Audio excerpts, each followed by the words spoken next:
नमस्कार दोस्तों, आप सभी का दिल से स्वागत है हमारे इस YouTube चैनल जीटीएम क्लासेस में।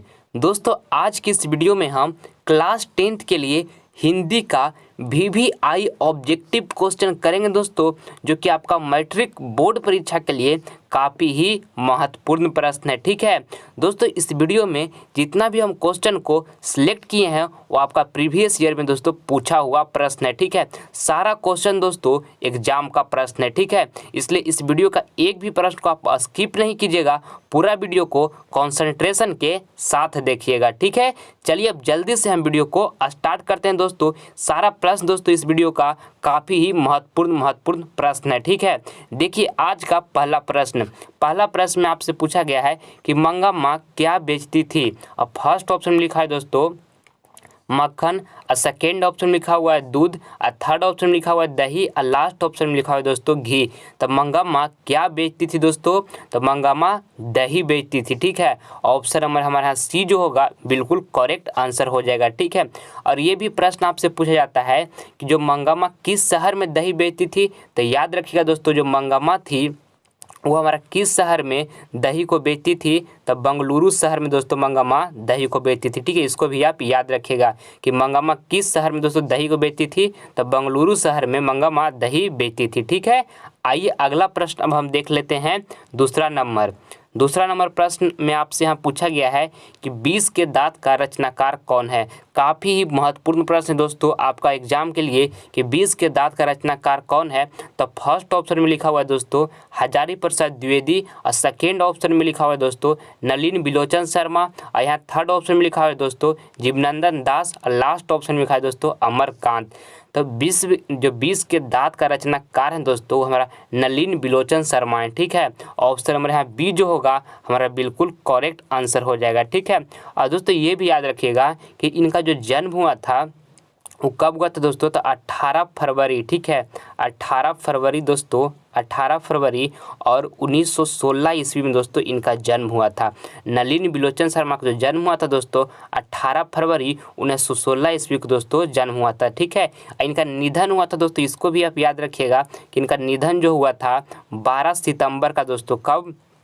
तो दोस्तों 12 सितंबर और 1961 ईस्वी को दोस्तों नलिन बिलोचन शर्मा का निधन हुआ था। ठीक है, आपका जन्म और निधन भी एग्जाम में पूछा जाता है। ठीक है, इनका जन्म कब हुआ दोस्तों? तो 18 फरवरी 1916 ईस्वी को, और इनका निधन कब हुआ दोस्तों? तो 12 सितंबर 1961 ईस्वी को दोस्तों नलिन बिलोचन शर्मा का निधन हुआ था। ठीक है, और दोस्तों इनका जो जन्म स्थान था वो कहाँ था? पटना था। इसको भी आप याद रखिएगा, इनका जन्म स्थान कहाँ था? तो पटना था। ठीक है, और दोस्तों अगर जो आपसे पूछेगा एक प्रश्न और पूछेगा इस तरह से कि 20 के दांत का विधा क्या है। तो 20 के दांत का जो विधा है हमारा दोस्तों वो कहानी है। ठीक है, इसको भी आप याद रखिएगा। ठीक है, आइए अगला प्रश्न हम देख लेते हैं।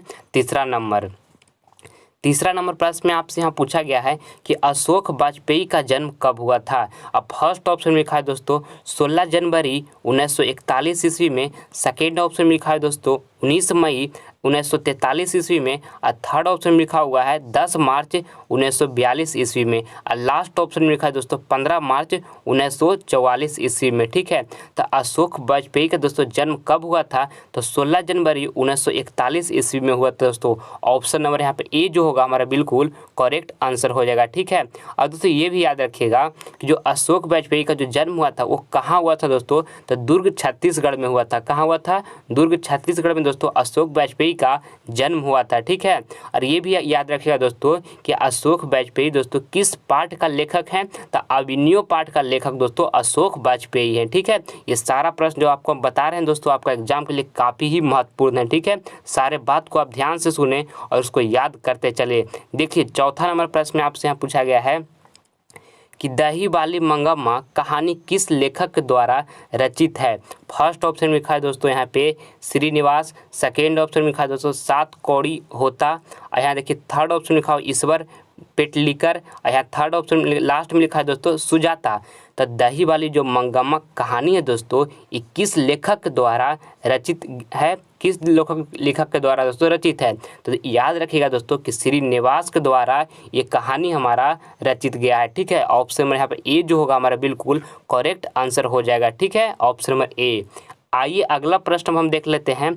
5 नंबर प्रश्न में आपसे पूछा गया है कि भाववाचक संज्ञा का उदाहरण है।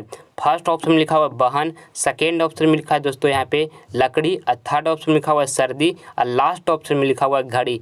तो भाववाचक संज्ञा का उदाहरण दोस्तों क्या है? तो सर्दी है। ठीक है, ऑप्शन नंबर है सी जो होगा बिल्कुल हमारा करेक्ट आंसर हो जाएगा। ठीक है, आइए अगला प्रश्न हम देख लेते हैं 6 नंबर। और दोस्तों अगर जो आप हमारे चैनल पर पहली बार विजिट किए हैं तो आप दोस्तों इस चैनल को सब्सक्राइब कर लें, क्योंकि जितना भी दोस्तों इस पर प्रश्न आपको करवाया जा रहा है वो आपका एग्जाम के लिए काफ़ी महत्वपूर्ण प्रश्न करवाया जा रहा है। ठीक है, आप इस चैनल को जल्द सब्सक्राइब कर लें ताकि आपको अच्छे वीडियो हमेशा मिलते रहे और आप एग्जाम के दोस्तों बेस्ट प्रिपरेशन कर सके। ठीक है, देखिए 6 नंबर प्रश्न में आपसे पूछा गया है कि नाखून क्यों बढ़ते हैं का रचनाकार कौन है। ठीक है, अब फर्स्ट ऑप्शन में लिखा हुआ है दोस्तों हजारी प्रसाद द्विवेदी, और सेकेंड ऑप्शन में लिखा हुआ है दोस्तों अमरकांत, और थर्ड ऑप्शन में लिखा हुआ है मैक्स मुलर, और लास्ट ऑप्शन में लिखा हुआ है महात्मा गांधी। तो नाखून क्यों बढ़ते हैं का रचनाकार दोस्तों कौन है? तो हजारी प्रसाद द्विवेदी हैं। ऑप्शन नंबर ए जो होगा हमारा बिल्कुल करेक्ट आंसर हो जाएगा। ठीक है, और दोस्तों इनका जो जन्म हुआ था इसको भी आप याद रखिएगा कि 19 अगस्त को दोस्तों, कब? 19 अगस्त दोस्तों, 19 अगस्त और 1907 ईस्वी को दोस्तों हजारी प्रसाद द्विवेदी का जन्म हुआ था। 19 अगस्त दोस्तों 1907 ईस्वी को हजारी प्रसाद द्विवेदी का जन्म हुआ था। और इनका निधन जो हुआ था दोस्तों इसको भी आप याद रखिएगा, इनका निधन हुआ था दोस्तों 19 मई को। कब दोस्तों? 19 मई, और 19 मई दोस्तों और 1979 ईस्वी को दोस्तों इनका निधन हुआ था।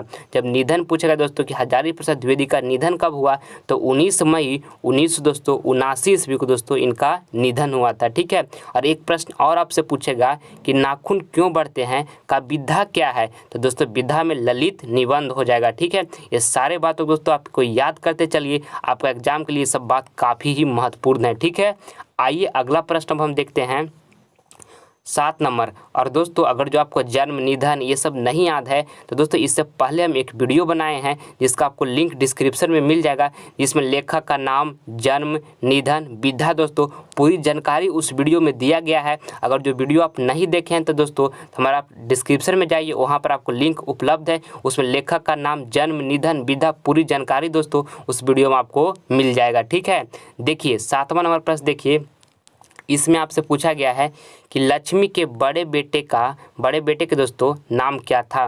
फर्स्ट ऑप्शन में लिखा है अच्युत, सेकेंड ऑप्शन में लिखा है दोस्तों सोमन, और थर्ड ऑप्शन में लिखा है दोस्तों अर्जुन, और लास्ट ऑप्शन में लिखा है मंटू।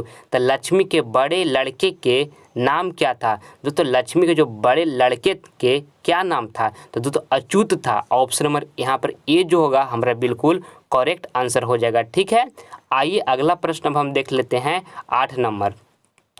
8 नंबर प्रश्न में आपसे पूछा गया है कि हिंदी भाषा की लिपि क्या है? तो दोस्तों हिंदी भाषा की जो हमारी लिपि है वो देवनागरिक लिपि है। ठीक है, ऑप्शन नंबर बी जो होगा हमारा बिल्कुल करेक्ट आंसर यहाँ पर हो जाएगा। हिंदी भाषा की लिपि है दोस्तों तो देवनागरिक लिपि है। ठीक है, आइए अगला प्रश्न अब हम देख लेते हैं 9 नंबर। सारा प्रश्न दोस्तों काफ़ी महत्वपूर्ण प्रश्न है, इस वीडियो का एक भी प्रश्न आप स्किप ना करें, सारे प्रश्न को दोस्तों आप अच्छी तरीके से ध्यानपूर्वक देखते चले। ठीक है, देखिए इसमें पूछा गया है कि कमर कसना मुहावरे का अर्थ है। फर्स्ट ऑप्शन लिखा है दोस्तों कमर को बांधना, सेकेंड ऑप्शन लिखा है दोस्तों तैयार होना, और थर्ड ऑप्शन लिखा है बहुत परिश्रम करना, और लास्ट ऑप्शन में लिखा हुआ है दोस्तों खड़ा होना। ठीक है, तो याद रखिएगा दोस्तों कमर कसना का मुहावरे का जो अर्थ होता है तैयार होना। ठीक है, कमर कसना का मुहावरे का अर्थ दोस्तों तैयार होना होता है। ऑप्शन नंबर बी हमारा यहाँ पर बिल्कुल करेक्ट आंसर हो जाएगा। ठीक है, सारा प्रश्न दोस्तों आपका एग्जाम में पूछा हुआ प्रश्न है। देखिए 10 नंबर प्रश्न में आपसे पूछा गया है मंगम्मा की बहू का क्या नाम था? तो दोस्तों मंगम्मा की बहू का क्या नाम था? तो नंजमा नाम था। ठीक है दोस्तों, ऑप्शन नंबर ए जो होगा हमारा बिल्कुल यहाँ पे करेक्ट आंसर हो जाएगा। ठीक है, आइए अगला प्रश्न अब हम देख लेते हैं 11 नंबर। 11 नंबर प्रश्न में आपसे पूछा गया है कि हिरोशिमा किस देश में है? फर्स्ट ऑप्शन लिखा हुआ है चीन, सेकेंड ऑप्शन लिखा हुआ है फ्रांस, थर्ड ऑप्शन लिखा हुआ है जापान, और देखिए लास्ट ऑप्शन लिखा है दोस्तों जर्मनी। तो दोस्तों हिरोशिमा किस देश में है? तो जापान में है दोस्तों। ऑप्शन हमारे यहाँ पर हमारा सी जो होगा बिल्कुल करेक्ट आंसर हो जाएगा। हिरोशिमा किस देश में है? तो जापान में है। ठीक है, आइए अगला प्रश्न हम देख लेते हैं 12 नंबर। 12 नंबर प्रश्न दोस्तों आपका एग्जाम के लिए काफ़ी महत्वपूर्ण प्रश्न है। इसमें आपसे पूछा गया है कि दक्षिण अफ्रीका से गांधी जी भारत कब लौटे। और फर्स्ट ऑप्शन में यहाँ पर लिखा हुआ है आपका, लिखा है 1914 ईस्वी में, और सेकेंड ऑप्शन में लिखा हुआ है यहाँ पर दोस्तों कि 1915 ईस्वी में, और थर्ड ऑप्शन में लिखा हुआ है 1918 ईस्वी में, और लास्ट ऑप्शन में लिखा है 1916 ईस्वी में। तो दोस्तों दक्षिण अफ्रीका से गांधी जी भारत कब लौटे थे, तो 1915 ईस्वी में दोस्तों लौटे थे। 1915 ईस्वी में दोस्तों दक्षिण अफ्रीका से गांधी जी भारत लौटे थे। ऑप्शन नंबर बी जो होगा बिल्कुल हमारा करेक्ट आंसर यहाँ पे हो जाएगा। ठीक है, आइए अब हम अगला प्रश्न देख लेते हैं।